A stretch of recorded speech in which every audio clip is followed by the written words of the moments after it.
ക്രിസ്തീയ ജീവിതം ഇതല്ല. മുടിയുടെ നീളം മുറിക്കുന്നതും മീശ പഠിക്കുന്നതും അല്ല ക്രിസ്തീയ ജീവിതം. അകം മാറുന്നുണ്ടോ? അകം എത്ര പേർക്ക് മനസ്സിലായി? സ്തോത്രം മാത്രം പറഞ്ഞോട്ടെ. ഉപേക്ഷിക്കുന്ന പറഞ്ഞാൽ അർത്ഥം എന്തുവാ? ഊരുക എടുത്ത് ഉപ്പേ കളയണം, അതല്ലേ ഉപേക്ഷ. നീ അത് ഊരിക്കൊണ്ടുവന്ന് ജുവറി കൊണ്ടുവന്ന് വിട്ടിട്ട് പൈസ വാങ്ങിച്ചില്ല. നമ്പറൊന്നും പറയരുത്. ഇതൊക്കെ ചുമ്മാ ഒന്നും അറിയാതെ സ്കൂളിൽ പഠിക്കാതെ പിള്ളേർക്ക് പറയണം. ക്രിസ്തീയ ജീവിതം ഇതല്ല. ഇത് പറയാനാണ് ഇത്രയും പറഞ്ഞത്. ക്രിസ്തീയ ജീവിതം അകത്ത് വന്ന മാറ്റം.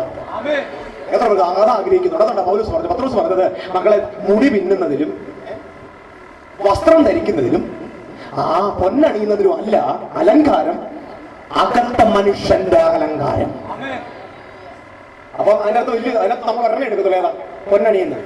ഈ വസ്ത്രം ധരിക്കുന്ന കാര്യവും മുടി പിന്നുന്ന കാര്യവും എന്താ എടുക്കാതെ? ആ വാക്യം അതുപോലെ എടുത്താൽ ദയവ് ചെയ്ത് സ്ത്രീകൾ വസ്ത്രം ധരിക്കുകയും ചെയ്യരുത്, മുടി പിന്നുകയും ചെയ്യരുത്, ഒറ്റ ആഭരണം ഇടുകയും ചെയ്യരുത്. ഇങ്ങോട്ട് യോഗത്തിന് വരണ്ടാവും. എന്താ വസ്ത്രം? അങ്ങനല്ലേ എഴുതിയത്? വസ്ത്രം ധരിക്കുന്നതിലും അല്ലെന്ന് പറഞ്ഞാൽ അതിനകത്ത് വസ്ത്രം വേണ്ടതാണ്. മുടി പിന്നലെന്ന് പറഞ്ഞാൽ എല്ലാവരുടെ മുടി യക്ഷിയുടെ കൂടെ ഇടണം. ഒന്നാമത് നീ വെള്ള സാരി എടുത്തപ്പോൾ യക്ഷിയായി സ്വത്രം. നീ മുടി കൂടെ അഴിച്ചിട്ട് മനുഷ്യൻ പേടിച്ച് അത്തു സ്വത്രം. നമുക്ക് എന്തുകൊണ്ട്? നമ്മൾ ഇത്ര 100 വർഷം കൊണ്ട് എന്തുണ്ടാക്കി? നമ്മൾ കുറച്ച് മീശ ഇല്ലാത്ത ശീണ്ടികളെ ഉണ്ടാക്കി. ക്രിസ്തീയ ജീവിതം അല്ല. അകത്ത് ജീവിതം വരണം, അകത്ത് മാറ്റം വരണം, അകത്ത് ക്രിസ്ത്യാനിത്വം വരണം, അകത്ത് മഹത്വം വെളിപ്പെടണം. നിന്റെ വീടിനടുത്തുള്ളവർ നിന്റെ യേശുവിനെ കാണണം. അടുത്ത് മനം അടുത്തതുകൊണ്ട് പറഞ്ഞ നമുക്ക് അടുത്തവരെ സ്നേഹിക്കാൻ പഠിക്കണം. ചേർന്നാമേ പറയുവാണെങ്കിൽ നമ്മൾ ദൈവമക്കൾ, നമ്മൾ കർത്താവിനെ അറിഞ്ഞു, സത്യം അറിഞ്ഞു. പക്ഷെ നമ്മുടെ കൂട്ടുള്ളവരാരും അറിഞ്ഞത്, നമ്മുടെ വീട്ടുകാരറിഞ്ഞു, ബന്ധുക്കൾ അറിഞ്ഞു, മാതാപിതാക്കളല്ലോ. നമ്മൾ എങ്ങനെ പോകണം? അവരുടെ രൂപം നോക്കരുത്, വസ്ത്രം നോക്കരുത്, ഇട്ടിരിക്കുന്ന ഡ്രസ്സ് നോക്കരുത്, ഹൃദയം നോക്കണം. ഒരാത്മാവിന്റെ വില സകല ലോകത്തെക്കാൾ വിലയേറിയതാ. ഒരു ഹല്ലേലൂയ ആരെങ്കിലും ശബ്ദം ഉയർത്തി പറഞ്ഞു. സാറാമ്മച്ചിക്ക് വയസ്സായോ? ഹാഗർ എത്ര വയസ്സുണ്ട്? ഞാനിങ്ങനെ പറയുന്നുണ്ട്. Hagar 90 year old. Hagar 19 year old. അപ്പച്ചന് ആരെ ഇഷ്ടം? ഇപ്പം ഹാഗർ 85 വയസ്സാകുമ്പോൾ ഹാഗറിനെ ആർക്ക് സമ്മാനിച്ചു? സാറാമ്മ. 86ാമത്തെ വയസ്സിൽ ഒരു കൊച്ചി ജനിച്ചു. നിങ്ങൾ ബൈബിൾ വായിച്ചു നോക്കിയാൽ പിന്നെ ദൈവം ഇങ്ങാനോട് മിണ്ടിയിട്ടില്ല. ഈ സ്വന്തം കഴിവിൽ ആശ്രയിക്കുന്ന ആളോട് പിന്നെ ദൈവത്തിന്റെ ആവശ്യമില്ല. 86ാമത്തെ വയസ്സിൽ ശബ്ദം കേട്ടവൻ പിന്നെ ശബ്ദം കേൾക്കുന്ന 99 വയസ്സിലാണ്. 13 വർഷം heaven was silent. You know why? അങ്ങനെ അടുത്ത ചോദ്യം. ആ കൂടാരത്തിൽ അന്ന് വരെ മുഴങ്ങിയത് യഹോവയുടെ ശബ്ദമാണ്. പക്ഷെ 86ാം വയസ്സിൽ ഇസ്മായേൽ പിറന്നതിന്റെ അന്ന് മുതൽ അടുത്ത 13 വർഷം ആ കൂടാരത്തിൽ മുഴങ്ങിയ ശബ്ദം ഇസ്മായേലിന്റെ ശബ്ദമാണ്. ഇസ്മായേലിനെ ബൈബിൾ വിളിക്കുന്ന പേര് ജഡിയൻ, പരിഹാസി. അങ്ങനെ കൂടാരത്തിൽ യഹോവയുടെ ശബ്ദം മുഴങ്ങിയ കൂടാരത്തിൽ ഇപ്പോൾ മുഴങ്ങുന്നത് പരിഹസിക്കുന്നവന്റെ ശബ്ദം. നിങ്ങൾക്കറിയാമോ സഹോദരങ്ങളെ, കർത്താവ് എന്തിനാ വായടച്ചതറിയാം? തമ്പുരാനറിയാം. എന്റെ ശബ്ദം ഇവൻ കേട്ടുകൊണ്ടിരിക്കും തോറും ഇവൻ പുഷ്ടി പ്രാപിച്ചുകൊണ്ടിരിക്കും. എപ്പോൾ ഞാൻ വായടയ്ക്കുന്നു അന്ന് അവന്റെ ശരീരം ക്ഷയിക്കാൻ തുടങ്ങും. ഒരാമേനോടൊക്കെ പറഞ്ഞാട്ടെ, സ്വർഗത്തിന്റെ സൗണ്ട് നിന്റെ കാതിലെത്താത്ത കാലത്തൊക്കെ നിന്റെ അകത്ത് ക്ഷയം വരും. ശബ്ദമുണ്ടെങ്കിൽ നിന്റെ അകത്ത് തുടങ്ങും. ചേർന്ന് കർത്താവിനെ ഉറക്കെ സ്തുതിക്കാൻ പറ്റുമോ? അതുകൊണ്ട് യേശപ്പന്റെ ശബ്ദം കേൾക്കുന്നതോട് നിന്റെ ആരോഗ്യം പുതുക്കപ്പെടും. നിന്റെ വയസ്സ് പോലും മാറിപ്പോകും. നിന്റെ ശരീരത്തിന് പുഷ്ടി വരും. Because you are hearing the voice of God. പരിഹസിക്കുന്നവന്റെ സൗണ്ടാണ് ആ കൂടാരത്തിൽ ഉയർന്നു വരുന്നത്. അതുകൊണ്ട് എന്ത് പറ്റി? അബ്രഹാമും പരിഹാസിയായി, സാറാമയും പരിഹാസിയായി. 99 വയസ്സായപ്പോ ദൈവം ഇറങ്ങി വന്നു. പറയാൻ പോവും ഇതിനകത്ത് വലിയൊരു ട്രൂത്ത്. 75 വയസ്സായപ്പോ അമ്മയ്ക്ക് 65 വയസ്സായപ്പോൾ അമ്മച്ചി പറഞ്ഞു എനിക്ക് കഴിവില്ല. 86 വയസ്സായപ്പോൾ അച്ഛൻ പറഞ്ഞു എനിക്ക് കഴിവുണ്ടെന്ന്. സാറാമൻ പറഞ്ഞു എനിക്കും പറ്റത്തില്ല. അച്ഛൻ പറഞ്ഞു എനിക്കും പറ്റത്തില്ല. എനിക്കും പറ്റത്തില്ല. I cannot. Hello, I can എന്ന് പറഞ്ഞ ദൈവം വേണ്ട. ഐ കനോട്ട്, എനിക്ക് പറ്റില്ല, എനിക്ക് സാധിക്കില്ല എന്ന കുടുംബത്തിൽ 2 പേര് പറഞ്ഞപ്പോ 3ാമൻ ഇറങ്ങി വന്നിട്ട് പറഞ്ഞു എങ്കിൽ ഞാൻ സർവശക്തനായ ദൈവമാണ്. ഇത് വ്യക്തമാവുന്നുണ്ടോ? നിങ്ങൾക്ക് എപ്പ കഴിവില്ലെന്ന് നിങ്ങൾ പറയുന്നു, അപ്പോ ദൈവം നിങ്ങളുടെ നടുവിൽ വന്നിട്ട് എങ്കിൽ ഞാൻ സർവശക്തി ഉള്ള ദൈവം ആകുന്നു. That means if you are not able, God is able. If you are a mighty one, God will never be the almighty. If you are no mighty, God will be the almighty. നിങ്ങൾ no might ആണോ, God will be almighty. എനിക്ക് വയ്യ എന്ന് പറഞ്ഞ സ്വർഗ്ഗം പറയും എങ്കിൽ എനിക്ക് പറ്റും. അങ്ങനെയാണെങ്കിൽ ഇസഹാക്ക് വന്നത് രണ്ട് കഴിവുള്ളവരിലൂടെ അല്ല, കുഞ്ഞുങ്ങളെ ജനിപ്പിക്കാൻ ശരീരത്തിൽ നിർജീവത്വം വന്നൊരു സ്ത്രീയിലൂടെയും കുഞ്ഞുങ്ങളെ ജനിപ്പിക്കാൻ ശരീരത്തിൽ ബലം നഷ്ടപ്പെട്ട ഒരപ്പനെയും സ്വർഗം തന്റെ കൃപ കൊണ്ട് നിറച്ചപ്പോ അവരിലൂടെ വന്നത് കഴിവിന്റെ സന്തതിയല്ല, ആ സന്തതിയുടെ പേര് കൃപ. പ്രിയ സഹോദരി സഹോദരന്മാരെ, നിങ്ങളിലൂടെ അങ്ങനൊരു മക്കൾ ജനിക്കാൻ പോവുക, ആ വിശുദ്ധി ജനിക്കാൻ പോവുക, ആ ജീവിതം ഉണ്ടാകാൻ പോവുക, അങ്ങനൊരു ലൈഫ് ഉണ്ടാകാൻ പോവുക. Not because of your effort, because of the effort of God. ഇങ്ങനെ രണ്ടും കൂടെ ബലഹീനർ കൂടിയപ്പോൾ എന്തുണ്ടായി? ബലഹീനർ ഒരുമിച്ചായപ്പോ ദൈവത്തിന്റെ ബലം വന്നു. സന്തോഷമായോ? ഇതിന് വരാൻ കൃപ. എനിക്ക് പറ്റത്തില്ല കർത്താവ്, എനിക്കിതിനെ ജയിക്കാൻ പറ്റത്തില്ല, എനിക്കിതിനെ കൊണ്ടുപോകാൻ പറ്റത്തില്ല നീ പറയുമ്പോൾ ദൈവം ഇറങ്ങി വരും, അവിടെ കൃപ വ്യാപരിക്കും. ഇനി ജനിക്കാൻ പോകുന്ന മക്കൾ ബലം കൊണ്ട് വന്നതല്ല, വിശ്വാസം. ഞാൻ സന്തോഷവാർത്ത പറയാൻ പോവാ. എപ്പോഴാണോ ഇസഹാക്ക് ജനിച്ചത്, ഞാൻ വേറെ ഒത്തിരി കാര്യങ്ങൾ പറയാനുണ്ട്. ഇസഹാക്ക് ജനിച്ചതിന്റെ അന്ന് മുതൽ വീട്ടിൽ വഴക്കായി. ഇപ്പൊ എത്ര പേരാ വീട്ടില്? അപ്പൊ നമ്മുടെ പിള്ളേരും അപ്പം പറയും രണ്ടുപേരും വളരട്ടെ, തോത്രം, അവൻ ആ തോട്ടം ഇവൻ ഈ തോട്ടം. പക്ഷെ രണ്ടിനെ ഒരു വീട്ടിൽ വളർത്താൻ പറ്റത്തില്ല. എന്ത് പറ്റത്തെ? ഈ ചേട്ടൻ എപ്പോഴും അനിയനെ കുത്തും. ഈ ന്യായപ്രമാണക്കാരൻ എത്ര വയസ്സുണ്ട്? 13 വയസ്സുണ്ട്. കൃപയ്ക്ക് എത്ര വയസ്സുണ്ട്? 1 വയസ്സേ ഉള്ളൂ. സ്വോത്രം. കൃപ സത്യത്തിൽ ഇപ്പൊ പാല് കുടിച്ചുകൊണ്ടിരിക്കുക കേരളത്തിൽ. പ്രമാണക്കാരന്മാർ ഇപ്പൊ മരം കയറാൻ സമയമായി. ഹലോ, പ്രമാണം മരത്തെ കയറുക, മാവെ കയറുന്നുണ്ട്, തേങ്ങ കയറുന്നുണ്ട്, എല്ലാം എടുക്കുന്നുണ്ട്. പക്ഷെ കൃപ ഇപ്പൊ എന്ത് ചെയ്യുക? കരഞ്ഞോണ്ടിരിക്കുക, പാല് കിടന്ന് കുപ്പിക്കൊണ്ട് കൊടുക്കും. സത്യത്തിൽ പ്രമാണക്കാരൻ കാല് മണിക്ക് തട്ടി എന്ത് ചെയ്യും? ഇസഹാക്ക് കിടന്ന് കരയാനല്ലാതെ ഒന്നും പറ്റത്തില്ല. നോക്കാം. ഒരു ദിവസം ഭയങ്കര പ്രശ്നമായപ്പോ അബ്രഹാം ചോദിച്ചു, സാറാമേ എന്തു പാടി ഇത്? ദൈവമേ എന്തോ ചെയ്യണം? സ്വർഗം പറഞ്ഞു. അപ്പാ ഓ സാറാമ പറയുന്നത് കേൾക്കാൻ, ഭൂമിയിൽ ആദ്യമായി ഒരു സ്ത്രീ പറയുന്നത് കേൾക്കാൻ ദൈവം പറഞ്ഞു. ബോധം.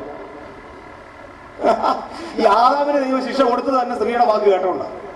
ഇവിടെ അതേ ദൈവം നമ്മൾ പറയുന്നു, അബ്രഹാമേ സാറാ പറയുന്നത് കേൾക്കാൻ. സാറ നീ എന്ത് ചെയ്യുമ്പോ അടിച്ചു പുറത്താക്കാൻ രണ്ടിന്. ആരൊക്കെ? ന്യായപ്രമാണക്കാരത്തെയും അവന്റെ മോനെയും.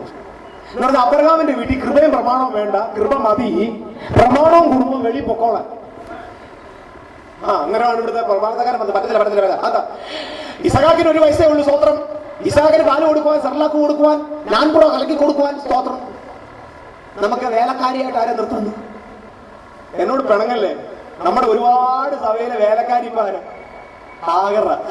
കാരണം കർത്താവിന്റെ സഭയെ പോറ്റാനും പുലർത്താനും കുറുക്കൊണ്ടാക്കി കൊടുക്കാനും നടത്താനും എടുത്തോണ്ട് പോകാനും ആരെ നിർത്തിയേക്കുക? പ്രമാണത്തെ നിർത്തിയേക്കുക. എന്നാലും എനിക്കൊരു കാര്യം, കൊച്ചാന്നേലും അമ്മച്ചിക്ക് 10-90 വയസ്സുണ്ടെങ്കിലും കൃപയുടെ അമ്മ കൃപയുടെ മോനെ നോക്കിക്കോളും. അമ്മയ്ക്ക് ഇത്തിരി വയസ്സാന്ന് പറഞ്ഞൊന്നും വേണ്ട, നീതി പ്രാപിച്ചു. നീതി പ്രാപിച്ചില്ല ഇവർക്ക് എന്തുണ്ടായി കാണും? എന്റെ പൊന്നു സഹോദരൻ 90 വയസ്സായപ്പോ അമ്മച്ചി ഇങ്ങനെ കറങ്ങാടുക. അച്ഛൻ വീണ്ടില്ല, പഴയ TPM പോയി. സ്വന്തം. കാരണം ഈ കൃപ വന്നപ്പോ തന്നെ അച്ഛനും അമ്മയും അങ്ങ് സുന്ദരനായി. അച്ഛൻ നോക്കി എടി പെണ്ണെ, നീ പണ്ടത്തെ പോലെ നീ ആ കെട്ടിയ സമയത്തുള്ള സുന്ദരിയായി. നിന്റെ തുക്കെല്ലാം ചുളുങ്ങിയെല്ലാം മാറി. എന്റെ അമ്മയും എന്നെ ആരും അടിച്ചിട്ടോ എന്നെ കൊല്ലും. അതുകൊണ്ട് മോളെ നീ സിസ്റ്റർ, ഞാൻ ബ്രദർ. രാജാവ് അഭിമേലെ കബീന്നാ ഞാൻ വിളിക്കുന്നത്. അബി ഒരു ദിവസം കൊട്ടാരത്തിന് മുകളിൽ നോക്കിയപ്പോ ഇവർ രണ്ടും കൂടി ഇങ്ങനെ സല്ലപിക്കും. അവിടെ വിളിച്ചോണ്ടോ? നിങ്ങൾക്ക് കോങ്ങണ്ണ ആയതുകൊണ്ടല്ല, ഷോർട്ട് സൈറ്റും ആയതുകൊണ്ടല്ല, സുന്ദരിയാണെന്ന് കണ്ടിട്ട് പിടിച്ചോണ്ടു. അടുത്ത ചോദ്യം, സാറാമ്മച്ച് ഒന്നാതെ ഉണങ്ങിയിരിക്കുമല്ലേ, പിന്നെ എങ്ങനെ രാജാവിന് ഇഷ്ടപ്പെട്ടു? റൈച്ചസ്നസ്, കൃപ അവളെ പുഷ്ടിപ്പെടുത്തി. എത്ര പേർക്ക് മനസ്സിലാവാണ്? ദൈവകൃപ ആരുടെ അകത്ത് വന്നാൽ അതവന്റെ ആരോഗ്യത്തെ വരെ തൊടും. ആമേൻ പറ. അവന്റെ സ്കിന്നിന് മാറ്റം വരുത്തും, അവന്റെ രൂപത്തിന് മാറ്റം വരുത്തും, അവന്റെ ഏജിന് മാറ്റം വരുത്തും, അവന്റെ ആരോഗ്യത്തിന് മാറ്റം വരുത്തിയിരിക്കും. അമ്മച്ചി ഇപ്പൊ റിന്യൂഡായി. ഇനി ഒന്നുകൂടെ പറഞ്ഞാൽ, ഇപ്പൊ സാറ റിന്യൂഡ്, ഹാഗർ ഔട്ട്. പക്ഷെ നമ്മൾ സാറ ഹാഗറിനെ ഇതിന് വിട്ടിട്ടില്ല. ഹാഗറിനെ പോലെ ഞാൻ ഭയങ്കര കരച്ചിൽ അവിടെ കിടന്നു. ഞാൻ കരഞ്ഞപ്പോ എനിക്ക് ഇവരെയൊക്കെ കാണുമ്പോ കഞ്ഞി കുടിക്കാത്ത വീട്ടിലെ ആളുകളാണ് എന്നോട് പറഞ്ഞു, ഞാൻ ഈ പാട്ടുകളൊന്നും പാടല്ല, ക്രിസ്ത്യ സഭ എഴുതിയേക്കുന്ന സ്വതന്ത്ര ഗീതായാലും ഞാൻ വിശ്വസിക്കുന്നില്ല, എല്ലാം പൊട്ടപ്പാട്ടാണ്, വേദോസത്തിലില്ലാത്ത പാട്ടുകൾ. ഹാഗറിനെ പോലെ കരുതുന്നു നീ ഒന്ന് കരയോ? ഒരു സിദ്ധ, നീ ഹാഗറിനെ പോലെ കരുതുന്നു. സത്യത്തിൽ ഹാഗർ എന്തിനാ കരുതി? ഭർത്താവ് അടിച്ച് പുറത്തിറക്കി, ഒരു തുരുത്തി വെള്ളം കുറച്ച് അപ്പവും കൊടുത്തു, കൊച്ചിനെയും ഇവളെ കൂടെ അടിച്ച് പുറത്താക്കി മരുഭൂമി കിടന്ന് ചാകാൻ തുടങ്ങിയപ്പോഴല്ലേ കരഞ്ഞു? നീ സഭാഹോളി എന്തിനാ അത് കരയുന്നത്? രാവിലെ 8 മണിക്ക് പോയി 5 മണി വരെ കഠിനാധ്വാനം ചെയ്ത ഭർത്താവ് അപ്പുറത്തിരിക്കുക. അങ്ങനെ അധ്വാനിച്ച് കൈ പൊട്ടി. നീ അദ്ദേഹത്തിന്റെ അടുത്തിട്ട് ഹാഗറിനെ പോലെ ഞാൻ കരഞ്ഞ ആ മനുഷ്യൻ നോക്കും, ഇവളെ ഞാൻ എന്നാന്നോ അടിച്ചിറക്കിയത് നോക്കും. ഈ പരമദ്രോഹി ഉള്ള വെയിലെല്ലാം കൊണ്ടൊന്ന് കരിങ്കല്ല് പിടിച്ചായി നിന്നെ ഞാൻ പോറ്റുന്നു. എന്നിട്ട് പാടുക, ഹാഗറിനെ പോലെ ഞാൻ കരഞ്ഞു. നിങ്ങൾ ജോൺ ലോറൻസിനെയും കൂട്ടരെയും ചുമ്മാ വഴക്ക് പറയാതെ നിങ്ങളുടെ സഭയ്ക്കകത്തുള്ള ഈ ചപ്പഞ്ചൂനെ എടുത്ത് ആ തിളപ്പിച്ചാലെ കൊണ്ട് കളഞ്ഞു. ഒരു 10-25 ലോഡിനകത്ത് കാണും ഇതിനകത്ത് അഴുക്ക്. എടാ ആദ്യം അത് ശുദ്ധീകരിക്കുക, എന്നിട്ട് ഞങ്ങളുടെ പറയുമോ കുറുബക്കാരുടെ പറയല്ല മാന്നാട്ടം. നീ നിന്റെ സഭയിൽ നിന്റെ കണ്ണി കയറി കോലിരിക്കുക, എന്നിട്ട് ഞങ്ങളുടെ കറണ്ട് എടുക്കാൻ പറ്റും. സാധു എന്നെ കൈവിടാതെ നാഥനൻ. പിന്നെ സാധു ആ തീരുവായി അമ്മാനെയൊക്കെ നിന്റെ സഭ വന്നാൽ അത് പാടൂ. സ്വത്രമൊക്കെ പോയി. ദുഃഖത്തിന്റെ പാനപാത്രം മോന്തി കൂടി എന്നിട്ടിരുന്ന് കരഞ്ഞോണ്ടിരുന്നു. കരഞ്ഞ മോഹം കണ്ടാൽ ലോകത്തിലാരും ഇതിനകത്ത് വരൂ. നിങ്ങൾക്ക് ഞങ്ങൾ we are not Pentecostals, you know, we are out of Pentecost. ഞങ്ങൾ ഇത് കാരണം ഇവിടുത്തെ ചാടിയവരാണ്. മാനസമാധാനം ഇല്ല ഇതിനകത്ത്. ഇതിനകത്ത് എപ്പോഴും ദുഃഖത്തിന്റെ മാനോത്രം കുടിച്ച് സ്തോത്രം. കട്ടതയുടെ കൈപ്പൂ നീരിൻ പാത്രവും അങ്ങ് എൻ കരങ്ങളിൽ കുടിക്കാൻ തന്ന ഞാൻ എന്റെ സമയത്ത് ആയിരുന്നു സ്തോത്രം. 2000 വർഷത്തിന് മുമ്പ് കൈപ്പിന്റെ നീരന്റെ അപ്പം കുടിച്ചെന്നേ. നിന്റെ കയ്യിൽ ഒരിക്കലും കൈപ്പിന്റെ മാത്രം തരത്തില്ല. അതവൻ ഗതസമനയിൽ വെച്ച് കുടിച്ചു, ഗോൽഗോഥയിൽ വെച്ച് കുടിച്ചു. Now you are free because Jesus finished everything on the cross. Walking in the holiness and perfection, happiness. കഷ്ടത വരുമോ? വരും. നിന്ന വരുമോ? വരും.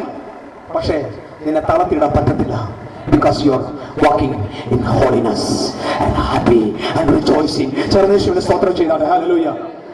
എന്തായാലും കേരളത്തിലെ സഭയിൽ ഹാഗറിന്റെ പരിപാടി തീരാൻ പോവുക. ഹാഗറിനെയും കൂട്ടരെയും അടിച്ചിറക്കാൻ തുരുത്തികൾ ഞങ്ങളുടെ പിള്ളേർ ഉണ്ടാക്കി തുടങ്ങി. ആമേ. എന്തിനാ? ഇല്ല, വെള്ളം കോരി അവസാനത്തെ വെള്ളം കൊടുത്തു വിടാൻ. തുരുത്തികൾ ഉണ്ടാക്കി തുടങ്ങി. എല്ലാത്തിനും ഇറക്കണം. നിങ്ങൾ ഇറങ്ങുന്നില്ലെങ്കിൽ നിങ്ങൾ ഹാഗറിനെ വെച്ചോണ്ടിരി. ഞങ്ങൾ സാറാമ്മയുടെ സഭ വേറെ പോക്കോളാം. ഞങ്ങൾ കൃപയുടെ തലമുറയാ. We don't want to go after the tradition. We won't support any traditions. അപ്പച്ചൻ പഠിപ്പിച്ചു, അപ്പച്ചൻ ആഭരണം ഇട്ടില്ല, അപ്പച്ചന് വേണമെങ്കിൽ അപ്പച്ചൻ എടുക്കുക. കരുവേലത്തിലോട്ടില്ല, കരുവേലപ്പത്തിന് കരിയപ്പലിയോട്ടില്ല. നിങ്ങൾ ചെയ്യും. We don't go after it. We want to follow Jesus. The Bible is perfect. We are living in the life of Jesus. May the Lord richly bless you. കണ്ണടയ്ക്കാൻ പ്രാർത്ഥിക്കാം. കണ്ണടച്ചില്ലെങ്കിലും കുഴപ്പമില്ല, കണ്ണ് തുറന്നാലും പ്രാർത്ഥിച്ചാൽ മതി. യേശുവിനോട് എത്ര പേര് പറയുന്നുണ്ട്, കർത്താവേ കൃപയിൽ ഞങ്ങളെ നടത്തണേ. കൃപ കേൾക്കാൻ ദൈവം നിങ്ങളുടെ കണ്ണ് തുറന്നല്ലോ. നിങ്ങൾ മുഖാന്തരം നിങ്ങളുടെ തലമുറകൾ അനുഗ്രഹിക്കപ്പെടും, നിങ്ങളുടെ ജീവിതം അനുഗ്രഹിക്കപ്പെടും. മഹത്വം നമ്മൾ കാണാൻ പോകും. Jesus mighty name. നന്ദി യേശുപ്പാ, നന്ദി യേശുപ്പാ, നന്ദി യേശുപ്പാ. നിങ്ങളുടെ കൃപയ്ക്കായി സ്തോത്രം. പ്രിയരെ, തിരുവെഴുത്ത് മൊത്തം ക്രിസ്തുവിനെ ദൈവം മറച്ചിട്ടിരിക്കും. നമ്മുടെ തലയ്ക്ക് മീതുള്ള ആകാശം, നക്ഷത്രങ്ങൾ സുവിശേഷത്തിന്റെ മഹത്വം വർണ്ണിക്കുന്നു. നമ്മുടെ ചുറ്റുപാടുമുള്ള മുഴുവൻ സംവിധാനങ്ങൾ ക്രിസ്തുവിന്റെ സുവിശേഷത്തെ വർണ്ണിക്കുന്നു. വരുവാനുള്ളവന്റെ നിത്യമായ കൃപയെ ലോകത്തിൽ ദൈവം വെളിപ്പെടുത്തുവാൻ 1000 മാധ്യമങ്ങൾ കഴിഞ്ഞ തലമുറയിൽ ഉപയോഗിച്ചു. എന്നാൽ അന്ന് മറഞ്ഞു കിടന്നവൻ, നിഴലായിരുന്നവൻ ഇന്ന് നമ്മുടെ നടുവിൽ വസിക്കുന്നു. എല്ലാവരും യേശുവിനെ നന്ദി പറഞ്ഞുകൊണ്ട്